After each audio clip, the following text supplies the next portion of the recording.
Hello everyone, welcome to Gagan the deserving India IAS institute Chandigarh. मेरा नाम इंद्रजीत। आज हम एक बहुत इंपॉर्टेंट करंट अफेयर अपडेट के साथ आपके सामने पेश हुए हैं, which is about Rudra M2। देखो, रुद्र एक मिसाइल सीरीज है इंडिया की, विच इसे डेवलप किया है डीआरडीओ ने। डीआरडीओ यानी defence research and development organisation, which is an organisation of the country, या भारत सरकार का एक अदारा है जो हमारे लिए डिफेंस इक्विपमेंट बनाता है, चाहे वो रडार सिस्टम्स हो, मिसाइल्स हो, अग्नि मिसाइल्स हो गई, पराक्रम मिसाइल्स हो गई। ऐसे ही रुद्र, इसका पहले एक M1 भी आ चुका है, मार्क 1 जिसे बोलते हैं। ये एक एयर टू सरफेस मिसाइल है। एयर टू सरफेस मतलब इसे आसमान से छोड़ा जाएगा। आसमान से जाहिर सी बात है यार, जो जहाज होते हैं, जो फाइटर प्लेन्स होते हैं, वही से छोड़ेंगे, राइट। ये क्या है? बेसिकली ये एक solid propelled air to surface anti radiation supersonic missiles है, जिसे डेवलप किया है डीआरडीओ ने, और it was successfully flight tested from Sukhoi MK1। अब देखो, सुकोई 30 एक बहुत इंपॉर्टेंट प्लेन है, ये फाइटर जेट है जो इंडियन एयरफोर्स में मतलब अपनी कार्यरत है, और इसके हेल्प से इसे हवा से छोड़ा गया और इसने सक्सेसफुली अपने टारगेट को डिस्ट्रॉय किया। अब यहाँ पर जो वर्ड्स अंडरलाइन करे गए हैं, पहले तो सॉलिड प्रोपेल्ड का मतलब समझ लेते हैं। कुछ मिसाइल्स लिक्विड प्रोपेल्ड होती हैं, उनमें लिक्विड, जैसे हम गाड़ी में तेल डालते हैं या पेट्रोल डालते हैं, वो लिक्विड है। कुछ सॉलिड प्रोपेल्ड होते हैं, मतलब उसमें जो लिक्विड है, सॉरी, उसमें जो इंजन है, उसमें जो ईंधन है, जो उसका जो उसे प्रोपेल करेगा, वो एक सॉलिड फॉर्म में होता है। उसे एक बार आग लगा दी जाए, उसे दोबारा रोका नहीं जा सकता। Once it is launch, it can't be stopped mid air. ठीक है, ऐसे नहीं कि बाइक की तरह उसे बंद कर देंगे, नहीं, इट कांट बी डन। दूसरा, ये एयर टू सरफेस है। एयर टू सरफेस मतलब इसे ऐसे नहीं कि हम जमीन से छोड़ देंगे, जैसे कुछ सरफेस टू सरफेस होती हैं, जैसे अग्नि होगी, कि उसे किसी भी प्लेटफॉर्म से लॉन्च किया जा सकता है, जमीन से भी लॉन्च किया जा सकता है, बट इसे नहीं, इसे केवल आसमान से ही छोड़ा जा सकता है with the help of fighter jets. Anti radiation. Anti radiation का मतलब क्या है? बेसिकली जो रुद्र M2 है, इसका ज़्यादा फोकस है कि जो रडार सिस्टम्स हैं, अगर हमारी किसी दुश्मन देश के साथ लड़ाई हो जाती है तो उनके जो रडार सिस्टम्स होते हैं, वहाँ से निकलने वाली रेडिएशन को ये डिटेक्ट करती है और वहाँ जाकर फट पड़ती है, राइट। सुपरसोनिक। सुपरसोनिक का मतलब क्या होता है?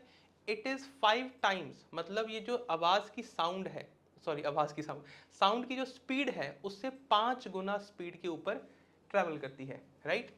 द कोस्ट ऑफ ओडिशा में 29/2024 को इसका टेस्ट हुआ, marking a significant achievement in enhancing the India's air force capabilities. और दूसरा, इस चीज़ के ऊपर ध्यान रखना है कि जो अभी हम सरफेस टू एयर और एंटी रेडिएशन सुपरसोनिक मिसाइल से उपयोग करते हैं, वो रशिया के द्वारा डेवलप करी गई हैं, बट ये मेक इन इंडिया को भी एक बहुत अच्छा पुश देता है और इंडिया की डिफेंस कैपेबिलिटीज़ को शो करता है दुनिया को, that we are capable of developing our own missiles by our self. तो ये एक बहुत अच्छा स्टेप है। Objectives and achievements. The primary objective of the flight test were to validate the missile's propulsion system and control and guidance system. हमने missile को develop तो कर लिया, पर क्या डेवलप कर लेना काफ़ी है? नहीं यार, उसे टेस्ट करना कि उसकी एक्यूरेसी क्या है, कस्टम सही से काम कर रहा है या नहीं कर रहा है, उसका कंट्रोल सही से काम कर रहा है, गाइडेंस सिस्टम काम कर रहा है, कहीं इंजन फेलियर तो नहीं हो रहा है, ऐसी चीज़ों को टेस्ट करना और उन्हें वैलिडेट करना भी उतना ही इंपॉर्टेंट है। The test met all the trial objectives, demonstrating the missile's performance and reliability. The successful validation is highly crucial for missiles operational deployment. हम ऐसे ही किसी मिसाइल को डेवलप करके ऑपरेशन में नहीं ला सकते कि ठीक है यार, मिसाइल बना ली, अब रखो जहाज पे और उड़ाते फिरेंगे, नहीं, वी कांट डू दैट। उसे प्रॉपरली टेस्ट करना, क्योंकि देखो, जब वॉर जैसी सिचुएशंस होती हैं, जब इनका उपयोग करने की बात आती है, तो these systems are highly crucial. एक सेकेंड भर की देरी, एक छोटी सी माइनर दिक्कतें भी एक बड़ी समस्या खड़ी कर सकती हैं। तो ऐसे में इनके बहुत से टेस्ट किए जाते हैं, फिर बहुत से टेस्ट होने के बाद ही इसे ऑपरेशन में लाया जाता है, और कल को ऐसी मिसाइल्स बना के हमने दूसरे देशों को भी बेचनी है। तो these data sets are very important. Validation and tracking. The performance of Rudra 2 missile was meticulously validated using the flight data captured by a range of tracking instruments. ऐसा नहीं है कि सिर्फ ठीक है हमने ऐसे आसमान से देख लिया कि भाई ठीक है, जहाज ने उड़ाई, वहाँ से छोड़ दी और एक पॉइंट पे जाके गिर गई तो ठीक हो गया, नहीं। बहुत सी तरह का डेटा यूज़ किया जाता है, बहुत से डेटा ट्रैकिंग इंस्ट्रूमेंट्स का उपयोग होता है। These includes electro optical system, radar obviously, telemetry stations deployed with the integrated test range at Chandipur, and various other locations including the on-board ship. This robust tracking infrastructure ensure the comprehensive data collection and analysis. फिर उस data का analysis हो पाएगा और फिर हम आगे एक निष्कर्ष पर पहुंच पाएंगे। मिसाइल्स की स्पेसिफिकेशंस की बात करें तो मिसाइल कैसी है, क्या उसके फीचर्स हैं, जैसे इसका सबसे इंपॉर्टेंट फीचर है इसकी स्पीड। भाई साहब, it achieves a peak speed of Mach 5.5, इसे मार्च नहीं पढ़ लेना है, ठीक है। इट इज़ मैक 5.5, जिसका मतलब है ये जो स्पीड ऑफ साउंड है उससे 5.5 गुना तेज़ी से ट्रैवल करती है, which is very high. Payload capacity, missile का इंजन वगैरह तो ठीक है, पर उसकी पेलोड कैपेसिटी कितनी है, मतलब वो अपने साथ कितना एक्सप्लोसिव लेके ट्रैवल कर सकती है। 200 किलो तक का एक्सप्लोसिव लेके ट्रैवल कर सकती है, इसकी ओवरऑल पेलोड कैपेसिटी है 200 किलो। ऑपरेशनल रेंज कितनी है, अगर इसे लॉन्च करना हो तो 3 से 15 किलोमीटर तक के एल्टीट्यूड मतलब ज़मीन से 3 किलोमीटर ऊपर चले जाएं, और 3 से 15 का जो रेंज है उसमें से उस रेंज में से किसी भी पॉइंट पर जाके इसे छोड़ा जा सकता है। और इसकी बहुत ही अच्छी रेंज है 350 किलोमीटर के आसपास, 300 से 350 किलोमीटर। इससे पहले जो मार्क 1 था उसकी 100 से 150 किलोमीटर के आसपास रेंज थी, और मार्क 2 की, जो कि एक बहुत बड़ी अपग्रेडेशन है, 300 से 350 किलोमीटर तक की रेंज है।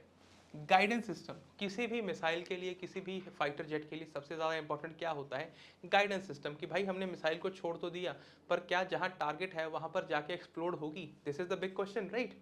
तो ऐसे में इसका एक इंटरनल गाइडेंस सिस्टम है जो ऑटोनॉमसली काम करता है, मतलब उसे किसी एक्सटर्नल इनपुट की जरूरत नहीं है, ऑटोमेटिक है, and it directs the missile towards its target after the launch. एक बार लॉन्च कर दिया है तो जहाँ पर उसका टारगेट है वहाँ पर अपने आप मिसाइल पहुँच जाएगी।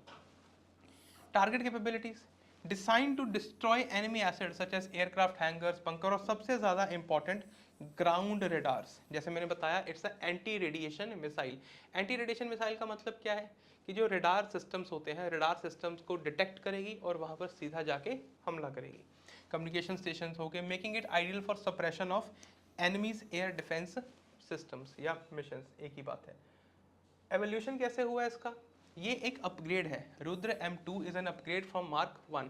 मार्क 1 इसका पहला वर्जन है, इसका अपग्रेडेड वर्जन है मार्क 2। मार्क 1 की पहली रेंज कितनी थी, उसकी रेंज थी 100 से 150 किलोमीटर के आसपास, लिखा होगा, हाँ यहाँ लिखा। The mark 1 had a range of 100 to 150 kilometres and reach the speed of mark 2। अब तुम सोचो अपग्रेडेशन कितनी बड़ी है, मार्क 2 में हम कहाँ तक पहुँच रहे हैं, 5.5, which is very impressive, right.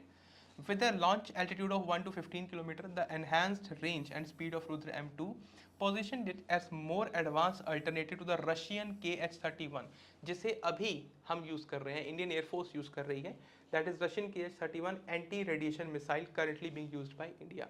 तो उसको कौन रिप्लेस करेगा, रुद्र M2, राइट। आगे देखो सिग्निफिकेंस क्या होगी। The successful test flight of Rudra M2 validated its propulsion system and control guidance algorithm, reinforcing it as a role for a force multiplier for Indian Armed Forces, overall Indian Air Force. अब यहाँ पर समझ लेते हैं anti radiation missiles क्या होती हैं, ठीक है। They are designed to detect and destroy enemy radar system, सबसे ज़्यादा इंपॉर्टेंट है उनके रडार सिस्टम्स को डिस्ट्रॉय करना। It utilizes onboard sensors to detect electromagnetic emission from enemy radar installations, homing on these emissions to destroy the radar.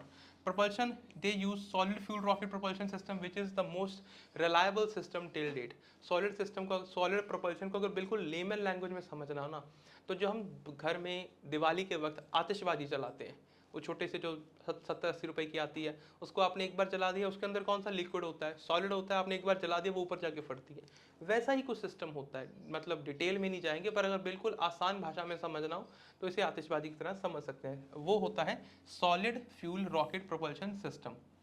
Guidance, it employs passive and homing, making missile difficult to detect and jam, ठीक है। Equipped with warhead design disable to destroy the radar system through blast and fragmentation effect.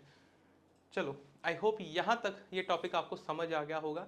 ऐसी और videos के लिए हमारे साथ बने रहें, तब तक अपना ख्याल रखें, खुश रहें, धन्यवाद।